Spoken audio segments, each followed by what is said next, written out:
Bongbong Mark Maror, days are counted. Hindi mo hawak ang buhay mo, bababa at bababa ka rin. Maniwala ka sa sinasabi ko. You can do everything right now, pero God is with us. Yun ang lamang namin sa iyo. Sir, magandang gabi po sa inyo, sir. No? So, bakit po tayo ngayon nandito sa EDSA? Sa totoo lang, first time ko lang to. Pero siguro mga less than 3 months, namamonitor ko na rin kung ano nangyayari sa bansa natin. Kaya narito ako para alam mo naman kahit papano, alam mo naman kung ano ang totoo o hindi. Yung iba nagbubulag-bulagan lang, wala tayong magagawa doon. Choices nila yun eh. So, anong masasabi mo, sir, na kahit di naman tayo pa ngayon karamihan, kadami, pero grabe naman po yung napakarami pulis na nakapagod. Oo, wala na tayong magagawa dyan. Kasi yung mga pulos na yan, sumusunod lang yan eh. Maunawaan natin sila. Ang nakakabigat dyan, yung nasa itaas, na alam naman natin kung sino yung nasa itaas. Di ba? Wala tayong magagawa. Ganun talaga ang buhay. So, yan, sir, ano pong masasabi niyo sa pamumuno ngayon ni Wala na akong magagawa. Totoo yun. Ako, siyempre matatanda na rin kami. Anak ako. Pareho halos kami ng edad ni Bongbong, 67. Pareho kami ng anak, 3 rin ang anak ko. Ang pagkakaiba namin, bangag siya, ako hindi ako bangag. Ang proof naman na siya ay bangag pagka kinonekta mo yung connecting dots, ako sa akin na si Bongbong Marcos ay bangag, 98% pa lang.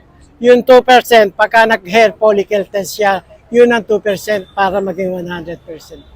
si Congressman Pulong po at si VP Inday ay kakasana. Si VP Inday kakasana rin po sa... Wala namang problema yan eh. Ikaw pa gusto mo na meron kang presidente, barangay captain, kahit nakagawad, dapat meron din test eh. Di ba? Kasi namamahala sila, marami silang hawak na tao. Si Bongbong, 115 million more or less.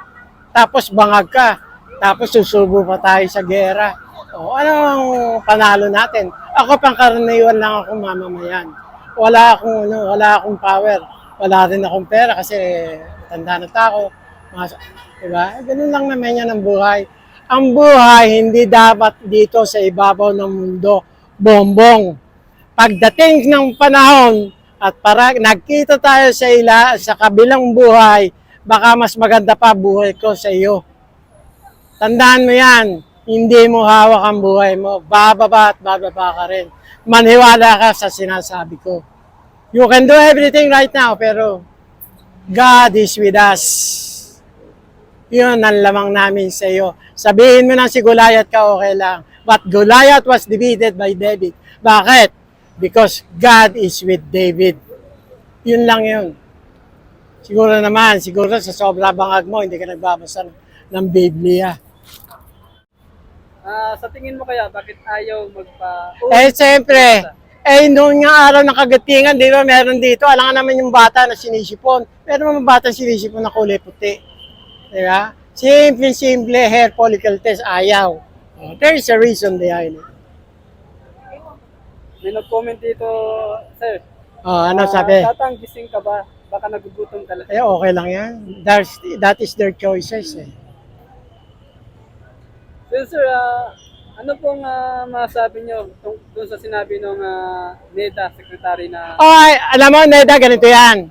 Yan, hindi ko kunin ng NEDA kundi matataas ang pinag-aralan yan. May graduate ng UP yan, may graduate ng Mapua, may mga undersecretaries yan. How can you divide 64 pesos para maging masustansya ang pagkain ng isang tao? Elementary, kayang kwentahin yan eh. Samantala yung mga undersecretary niya, graduate ng Mapua, graduate ng UP, 64 pesos, how come? Di ba?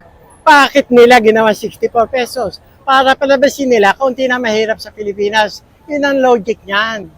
Saan sila sumusunod? Doon sa hamon nilang bangag. Di ba? Alam mo, Bongbong, days are counted. Maniwala ka sa akin. Bihira ako magsalita pero it will come. Ako nararamdaman ko, God is with us. Bakit ko nasasabi? Remember, July 22, nagsona ka, 5,500 flats were completed and some are being finished. After 2 days, binaha ang buong Metro Manila. Who is lying? Di ba ikaw? Then you accuse Jonathan Morales, who is here. Sabi mo, liar. Samantalang ang video, maliwanag na maliwanag, na ipapapatay ng asawa mo, nakatsaka ni James Kumar. Di ba? Oh. Sino liar? Ikaw o si Morales? Alam mo, Bongbong, hindi na kita tatawagin presidente, wala ka namang kwento. God is with us, remember that. Hindi, kahit gaano kadami ng pera mo, yan ang susunod sa iyo. Tandaan mo, sinabi ko sa iyo. Days are counted. So, anong mensahe mo sa ating mga kabayan na sa nangyayari ngayon? So, ano pa yung mensahe nyo o panawagan nyo sa ating mga kabayan? Sa totoo lang, marami pa sa mga kababayan natin na hindi mulat what's going on sa bayan natin. Pero, my dear countrymen, tayo po ay nababalot sa kadiliman. Ang ating gobyerno ito, in my lifetime, ito na yata ang pinakawalang hiya. Remember, si former President Duterte, hindi takot sa mga reporter. I remember noon, nung in-interview siya ni Ranyada, PR Ranyada. Kasi nga, na-involve nga si Bongo doon sa shipment nata ng bibili sa lata nata ng vapor. Sabi ni Presidente, binigay sa kanya yung papel, prove it tonight and I will fire Bongbong. Wala naman nagawa si noon hindi niya napatunayan na involved si Bongbong noon. So, di ngayon, ang pagkakaiba ni Duterte kay si Bongbong, ang sumusuko yung reporter. Sabi nga nung Mr. President, tama na, hindi, go on, di ba? Itong ating presidente ngayon, tinanong, Sir, what can you say about the 5,500 flood control? No, nothing, we cannot discuss about it. Oh, nasaan ang kukote mo? Nasaan yung presence of mind mo? Palibhasa nga, very obvious na, nabangag ka.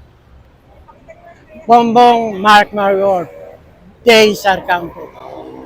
Kakaunti kami rito. Pero this represents our family, our children.